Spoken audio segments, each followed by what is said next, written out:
श्री शिवाय नमस्तुभ्यम। प्रस्तुत है सोमवार व्रत कथा। सोमवार व्रत कथा। भगवान शिव पूरी करेंगे सभी इच्छाएं। सोमवार के व्रत को लेकर मान्यता है कि इस व्रत को करने से भगवान शिव अपने भक्तों की मुराद जल्दी ही पूरी करते हैं।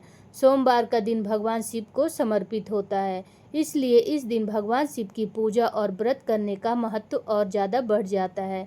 यदि आप सोमवार के व्रत करते हैं तो आपको सोमवार व्रत कथा पढ़नी चाहिए, क्योंकि इसके बिना आपका व्रत अधूरा माना जाता है।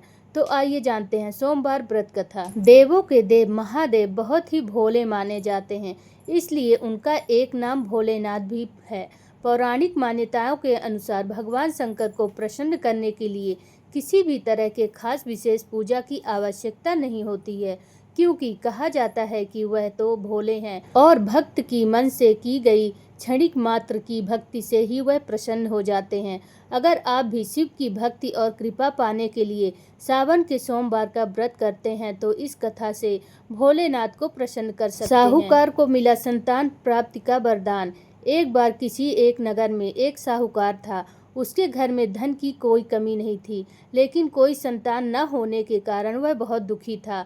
संतान प्राप्ति के लिए वह हर सोमवार को व्रत रखता था और पूरी श्रद्धा के साथ शिव मंदिर जाकर भगवान शिव और माता पार्वती की पूजा करता था। उसकी भक्ति देखकर एक दिन माँ पार्वती प्रसन्न होकर भगवान शिव से साहूकार की मनोकामना पूर्ण करने का निवेदन किया। पार्वती जी के आग्रह पर भगवान शिव ने कहा कि हे पार्वती, इस संसार में हर प्राणी को उसके कर्मों का फल मिलता है और इसके भाग्य में जो हो उसे भोगना ही पड़ता है। लेकिन पार्वती जी ने साहूकार की भक्ति देखकर उसकी मनोकामना पूर्ण करने की इच्छा व्यक्त की। माता पार्वती के आग्रह पर शिव जी ने साहूकार को पुत्र प्राप्ति का वरदान दिया, लेकिन उन्होंने बताया कि यह बालक 12 वर्ष तक ही जीवित रहेगा। साहूकार के पुत्र का कुछ ऐसे हुआ विवाह। माता पार्वती और भगवान शिव की बातचीत को साहूकार सुन रहा था, इसलिए उसे ना तो इस बात की खुशी थी और ना ही दुख। वह पहले की भांति शिव जी की पूजा करता रहा।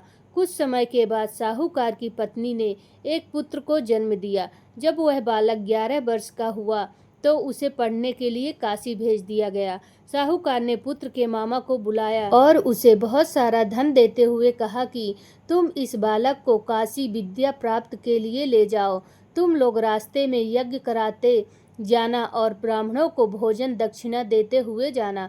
दोनों मामा भांजे इसी तरह यज्ञ कराते और ब्राह्मणों को दान दक्षिणा देते काशी नगरी निकल पड़े।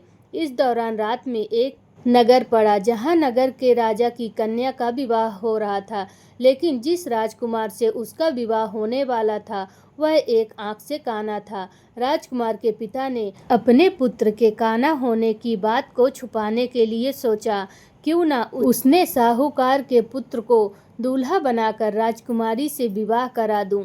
विवाह के बाद उसको धन देकर विदा कर दूंगा और राजकुमारी को अपने नगर ले आऊंगा। लड़के को दूल्हे के वस्त्र पहनाकर राजकुमारी से विवाह करा दिया गया। साहूकार के पुत्र के निकले प्राण। साहूकार का पुत्र ईमानदार था, उसे यह बात सही नहीं लगी, इसलिए उसने अवसर पाकर राजकुमारी के दुपट्टे पर लिखा कि तुम्हारा विवाह तो मेरे साथ हुआ है, लेकिन जिस राजकुमार के संग तुम्हें भेजा जाएगा वह एक आंख से काना है।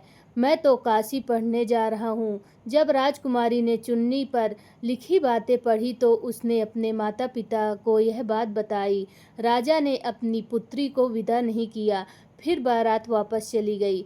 दूसरी ओर साहूकार का लड़का और उसका मामा काशी पहुँचे और वहां जाकर उन्होंने यज्ञ किया। जिस दिन लड़का 12 साल का हुआ उस दिन भी यज्ञ का आयोजन था। लड़के ने अपने मामा से कहा कि मेरी तबीयत कुछ ठीक नहीं लग रही है।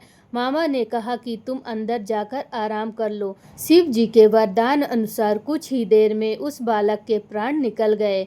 मृत भांजे को देखकर मामा ने विलाप करना शुरू किया। संयोग बस उसी समय शिव जी और पार्वती उधर से जा रहे थे। माता पार्वती ने भोलेनाथ से कहा, स्वामी, मुझे इनके रोने के स्वर सहन नहीं हो रहे हैं, आप इस व्यक्ति के कष्ट को अवश्य दूर करें। शिव जी की कृपा से जीवित हो उठा साहूकार का बेटा।